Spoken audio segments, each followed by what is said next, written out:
السلام علیکم جی ویوز، تو آج پھر ایک نئی ویڈیو کے ساتھ ہم حاضر ہیں۔ آج کی اس ویڈیو میں ہم اپنے ہی سٹی ڈیرہ اسماعیل خان کے بارے میں کچھ بتائیں گے۔ ڈیرہ اسماعیل خان جو کہ خیبر پختونخوا کا ایک ضلع ہے جسے ڈسٹرکٹ کہتے ہیں، اور بعض لوگ اسے ڈی آئی خان کے نام سے بھی جانتے ہیں۔ یہ ایک شہر جو دریائے سندھ کے کنارے خیبر پختونخوا میں واقع ہے، جبکہ 15ویں صدی کے آخر میں سردار اسماعیل خان بلوچ کے ذریعے قائم کیا گیا تھا، جسے انہوں نے اپنے نام سے اس شہر کا نام دیا۔ پاکستان کی آزادی میں ڈیرہ اسماعیل خان کے لوگوں کی بھی بڑی شراکت ہے۔ وہ بہادر اور گرم اور مہمان نواز ہیں، جبکہ ڈیرہ اسماعیل خان ایک بہت بڑا شہر ہے۔ جب بات آتی ہے کھیتی باڑی کی تو اس کے لیے باڑی کے لیے سادہ زمینیں بھی دستیاب ہیں۔ یہاں کے لوگ زیادہ تر کاشتکار ہیں، کیونکہ گندم اور گنے جیسی مخصوص فصلوں کے لیے زمین بہت زرخیز ہے۔ مزید یہ ہے کہ پھلوں کی پیداوار تاریخی صنعتریوں اور خربوزوں کی طرح قابل ذکر ہے، جبکہ تاریخ میں ڈھکی کھجوریں بھی بہت مشہور ہیں، جبکہ ڈھکی کی کھجوریں مشرقی وسطی امریکہ کو برآمد کی جاتی ہیں۔ دنیا میں بھی کولاچی خربوز کی زیادہ مانگ ہے، لیکن بنیادی ڈھانچے اور نقل حمل کے مسائل کی کمی نے لمبے راستوں پر اس طرح کے تباہ کن سامان کی برآمد کرنا تقریباً ناممکن ہی بنا دیا۔ یہاں کے لوگ زراعت کی تیاری پر بہت زیادہ انحصار کرتے ہیں۔ ان کی شادیوں، گھروں کی تعمیر کے منصوبوں اور ان کی تقریبات، عید اور یہاں تک کہ ان کے مزاج اور طرز عمل بھی ان کی زرعی آمدنی اور نتائج سے قریب سے جڑے ہوئے ہیں۔ جبکہ چشمہ ریڈ بینک، جو کہ 2007 میں مشرف نے جس کا افتتاح کیا تھا، چشمہ ریڈ بینک کے کنال کی تکمیل سے زرعی پیداوار میں اضافہ بھی ہوا۔ تاہم 2011 کے سیلاب نے یہاں کے کاشتکاروں کو ایک بہت بڑا دھچکا لگایا، کیونکہ پانی کے پانیوں میں ہی بڑے حصے بہہ گئے تھے، جس کی وجہ سے بہت زیادہ فصلوں کو نقصان پہنچا تھا۔ بکری کی کھیتی باڑی اور مویشی پالنا یہاں کے باشندوں کے لیے بڑے نقد بھاؤ کو بھی جنم دیتا ہے، کیونکہ یہ خیبر پختونخوا کے دیگر شہروں کی نسبت سے یہاں دودھ کی پیداوار نسبتاً زیادہ ہے۔ یہاں کے وہی گندم کی پیداوار کی کہانی ہے، جہاں ہمارے پاس ڈیرہ اسماعیل خان میں گندم کا سب سے زیادہ بڑا پیداوار حاصل کرنے والا علاقہ ہے، جبکہ لوگ اسے سخت ویٹرس کے خلاف مضبوط اور مزاحم بھی ہیں، لہٰذا ان کے پیشے ان کی رہائش کے مطابق ہیں۔ گرمیاں 51 ڈگری سینٹی گریڈ تک پہنچ جاتی ہیں، جبکہ سردیوں میں درجہ حرارت 2 سے بھی کم ہو جاتا ہے۔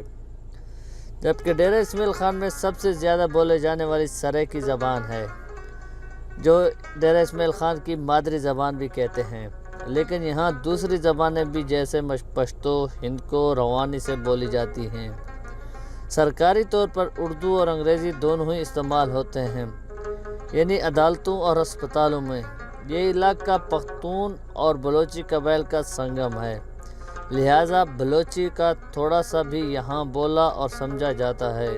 یہاں کوئی مخصوص علاقائی لباس نہیں، بس سادہ تر شلوار قمیض مرد پہنتے ہیں اور خواتین دونوں ہی استعمال کرتے ہیں۔ عمر رسیدہ مرد اور خواتین بھی شلوار کی بجائے دھوتی کا استعمال زیادہ کرتے ہیں، جبکہ مرد عام طور پر موسم سرما میں جیکٹ یا کوٹ کی بجائے چادر ڈالتے ہیں۔ یہاں رہنے والے اقلیتوں کا تعلق بھی ہے، جسے ہم پمندے کہتے ہیں۔ پختونوں کا یہ قبیلہ ہے، رنگا رنگ زیب تن کیے ہوئے فراق پہنتے ہیں، جن کے سر دوپٹہ رکھتے ہیں، اور ان کے آدمی بھی سر پر پگڑی باندھتے ہیں اور شلوار قمیض بھی پہنتے ہیں۔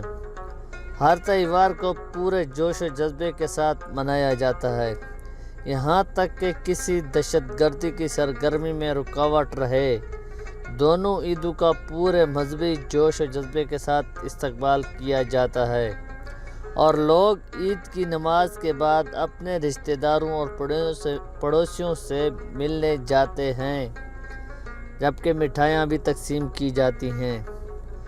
14 اگست کا دن یہاں ایک اور عید کے طور پر منایا جاتا ہے۔ دریا کے کنارے دور دراز کے علاقوں سے آنے والے لوگوں کی پک اپ، چنگ چنگ، ہائیس، کوچ وغیرہ مقامی ٹرانسپورٹ سے بھری ہوئی ہوتی ہیں تاکہ مشہور پلاؤ اور کلفی، مقامی آئس کریم سے لطف انداز ہو سکیں۔ گھروں کو چھوٹے جھنڈوں سے سجایا جاتا ہے اور یوم آزادی کو یاد رکھنے کے لیے موم بتیاں بھی روشن کی جاتی ہیں۔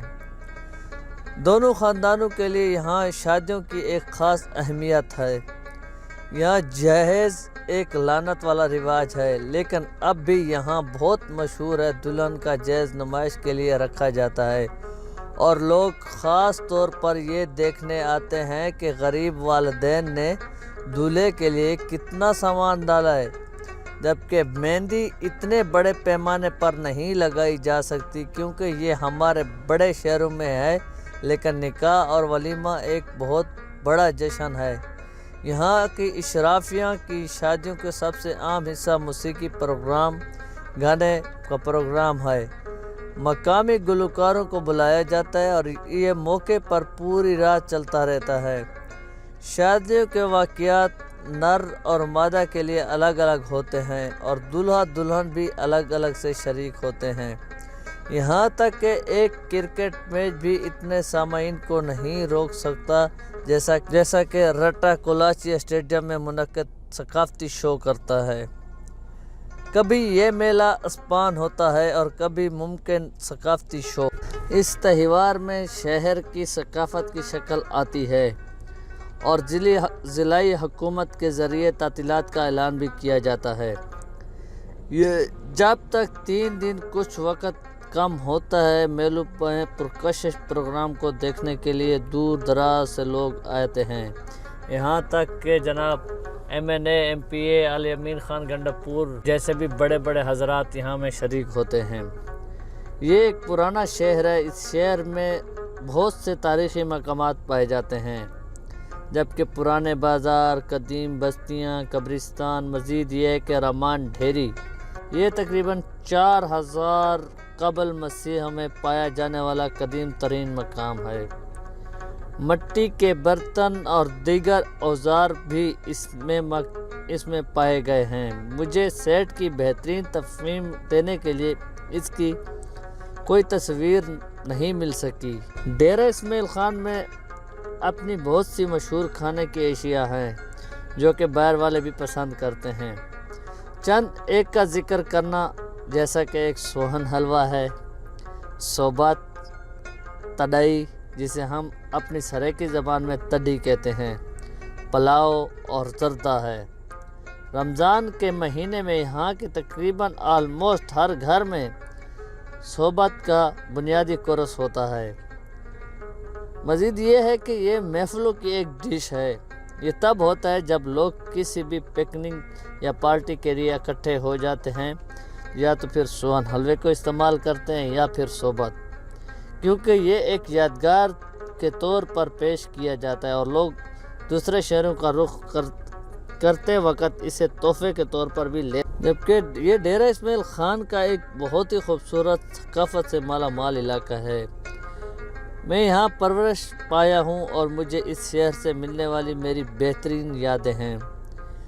اب میں اپنی مقامی زبان سریکی میں ہم اسے کہتے ہیں ڈیرہ تے پھلاں دا سہرا، جبکہ ڈیرہ اس کا مطلب ہے ڈیرہ پھولوں سے پردہ ہے۔ حالیہ سال میں شیعہ سنی فسادات نے میرے شہر کو دوسروں کی نظر میں غیر مقبول بنا دیا، لیکن میں جانتا ہوں کہ یہ ایک سازش ہے۔ میرے شہر کے لوگ امن پسند ہیں اور وہ ان مسائل سے بہت پریشان ہیں۔ کاروبار ٹھپ ہے اور تقریبات کے لیے کسی دھماکے یا ٹارگٹ کلیننگ کے خوف سے لوگ پریشان رہتے ہیں۔ امن و امان کی صورتحال بالکل بھی ٹھیک نہیں ہے۔ ہم صرف اتنا ہی کر سکتے ہیں کہ ہمارے ڈیرہ اسماعیل خان کی وقت کے واپسی کے لیے دعا بھی کر سکتے ہیں، اور ساتھ میں ہم تمام ویورز کو بھی یہ کہتے ہیں کہ آل پاکستان، آل مسلم، جتنے بھی مسلمان کنٹری جہاں پر بھی مسلمانوں کو، جہاں پر بھی کہیں پہ ظلم ہو رہے ہیں مسلمانوں کے حق میں دعا کیا کریں۔